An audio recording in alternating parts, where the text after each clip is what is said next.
Assalamualaikum warahmatullahi wabarakatuh. Halo semuanya, perkenalkan saya Nina Marlina Luciana, mahasiswa Institut Keguruan dan Ilmu Pendidikan Siliwangi, Fakultas Ilmu Pendidikan dengan program studi S1 Pendidikan Guru Sekolah Dasar dari kelas A4 dengan nomor induk mahasiswa 21060151. Pada kesempatan kali ini, saya akan membahas materi mengenai statistika.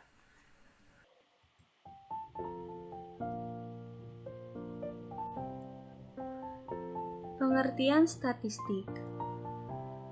Statistik merupakan kumpulan data yang disajikan dalam bentuk angka maupun bukan angka dalam bentuk tabel atau diagram yang menggambarkan atau berkaitan dengan suatu masalah tertentu.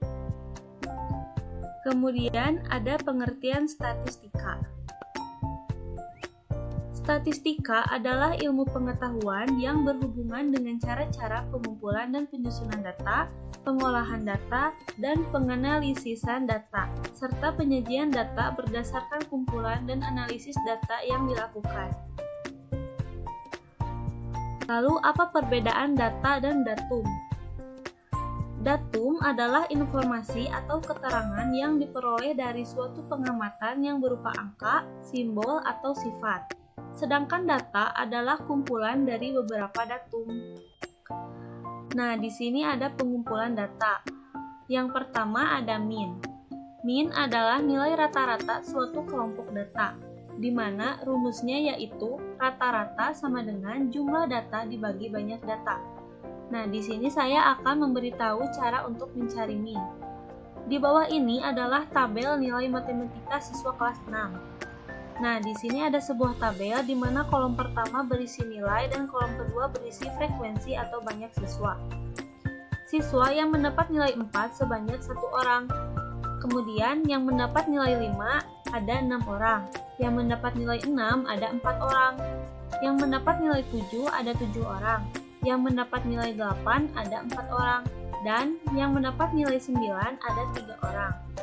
Maka tentukan min dari data tersebut. Lalu bagaimana penyelesaiannya? Penyelesaiannya yaitu nilai dikali frekuensi.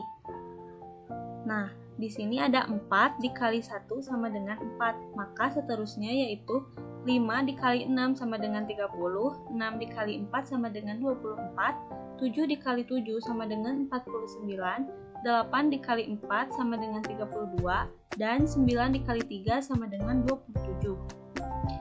Dari data tersebut, maka dapat diperoleh jumlah nilai banyak siswa dengan cara menambahkannya. 4 ditambah 30 ditambah 24 ditambah 49 ditambah 32 ditambah 27 sama dengan 166. Lalu kita cari nilai rata-ratanya.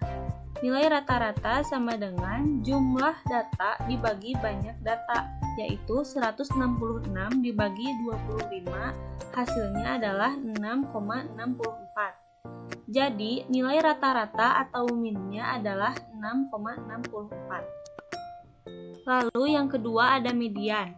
Median adalah nilai tengah data setelah diurutkan mulai dari yang terkecil sampai terbesar dari setiap penyajian data, di mana rumusnya yaitu median sama dengan X dalam kurung N ditambah 1 dibagi 2. Cara mencari median yaitu jika jumlah datanya ganjil, maka rumusnya adalah median sama dengan suku yang tepat berada di tengah.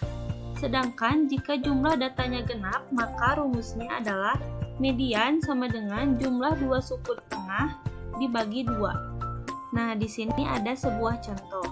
Data berat badan siswa kelas 6 adalah sebagai berikut. Lalu, tentukan median dari data di atas. Pertama-tama, urutkan data tersebut dari yang terkecil sampai yang terbesar. Nah, rumusnya yaitu median sama dengan jumlah dua suku tengah dibagi 2, yaitu 33 ditambah 33 dibagi 2 sama dengan 66 dibagi 2, yaitu 33. Jadi, mediannya atau nilai tengahnya adalah 33. Nah, yang ketiga ada modus. Modus adalah nilai yang sering muncul dalam suatu kelompok data atau nilai dengan frekuensi tertinggi atau terbanyak. Cara untuk mencari modus yaitu tentukan modus dari data nilai kelas 6. Nah, di sini siswa yang mendapat nilai 4 sebanyak 1 orang, yang mendapat nilai 5 sebanyak 6 orang, yang mendapat nilai 6 sebanyak 4 orang, yang mendapat nilai 7 sebanyak 7 orang, yang mendapat nilai 8 sebanyak 4 orang, dan yang mendapat nilai 9 sebanyak 3 orang. Dari data tersebut, nilai yang paling sering muncul adalah 7 dengan nilai 7. Jadi modusnya adalah 7. Lalu ada penyajian data. Yang pertama ada tabel. Langkah-langkah menyajikan data dalam bentuk tabel yaitu kelompokkan data secara berurutan mulai dari data terkecil sampai data terbesar atau sebaliknya. Lalu masukkan data tersebut secara berurutan ke dalam tabel, kemudian tulis judul tabel di bagian atas. Yang kedua ada diagram gambar. Penyajian data pada diagram gambar hampir sama dengan tabel, hanya saja pada diagram gambar, frekuensi atau banyak siswa diganti dengan simbol atau gambar. Yang ketiga ada diagram batang. Langkah-langkah untuk membuat diagram batang adalah sebagai berikut. Yang pertama, membuat dua sumbu horizontal dan vertikal. Sumbu horizontal menunjukkan kategori, sedangkan sumbu vertikal menunjukkan nilai atau frekuensi dari masing-masing kategori. Kemudian, perhatikan tabel yang menunjukkan data terkecil dan terbesar dari data yang disajikan, sehingga kita dapat mengatur interval pada sumbu vertikal supaya semua data tercukupi. Kemudian, gambar setiap data pada sumbu yang telah disediakan satu persatu secara berurutan sehingga tidak ada data yang terlewatkan. Nah, dari diagram batang tersebut, kita dapat membandingkan nilai dari masing-masing kategori. Yang keempat ada diagram garis. Langkah-langkah untuk membuat diagram garis adalah sebagai berikut. Untuk menggambar diagram garis, yang diperlukan adalah sumbu mendatar dan sumbu tegak yang saling tegak lurus. Sumbu mendatar biasanya menyatakan waktu, sedangkan sumbu tegak menyatakan frekuensi data. Dalam pembagian skala, masing-masing sumbu tidak menggunakan skala yang sama. Kemudian, gambar titik sesuai waktu dan frekuensi data. Jika semua data sudah disesuaikan pada masing-masing sumbu, maka akan terdapat sekumpulan titik-titik. Lalu hubungkan titik-titik yang ada sehingga diperoleh suatu kurva. Nah, yang kelima ada diagram lingkaran. Ada beberapa jenis diagram lingkaran, diantaranya yaitu yang pertama, diagram lingkaran normal atau dalam bentuk angka. Yang kedua ada diagram lingkaran dalam bentuk derajat. Yang ketiga, diagram lingkaran dalam bentuk persentase. Nah, di sini saya akan memberitahu bagaimana cara untuk mencari diagram lingkaran. Yang pertama, cara menghitung diagram lingkaran normal. Untuk lingkaran normal yang berbentuk angka, maka kita dapat menghitungnya dengan rumus umum berikut ini. Data yang ditanyakan sama dengan total data dikurangi data total yang diketahui. Yang kedua, cara menghitung diagram lingkaran dalam bentuk derajat. Untuk mencari nilai dari diagram lingkaran dalam bentuk derajat, rumus yang digunakan adalah sebagai berikut. Nilai yang diperlukan sama dengan nilai sudut dibagi 360 derajat dikali nilai total. Atau sudut suatu sektor sama dengan data yang diberikan dibagi nilai total data dikali 360 derajat.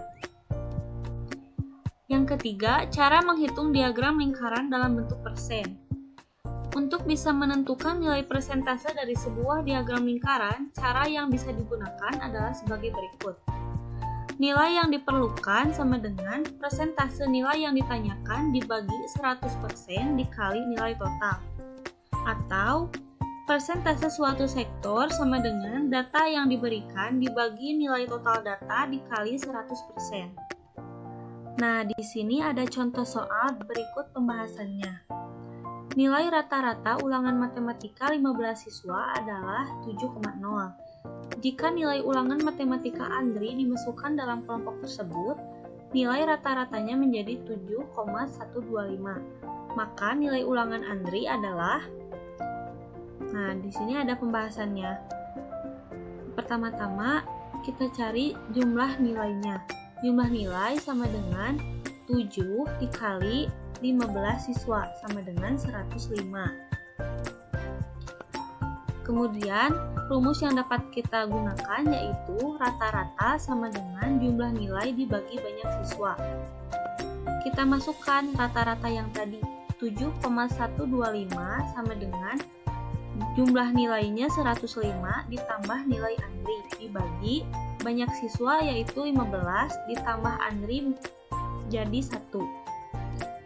Lalu 7,125 dikali 15 siswa ditambah Andri sama dengan 16 sama dengan 105 ditambah nilai Andri.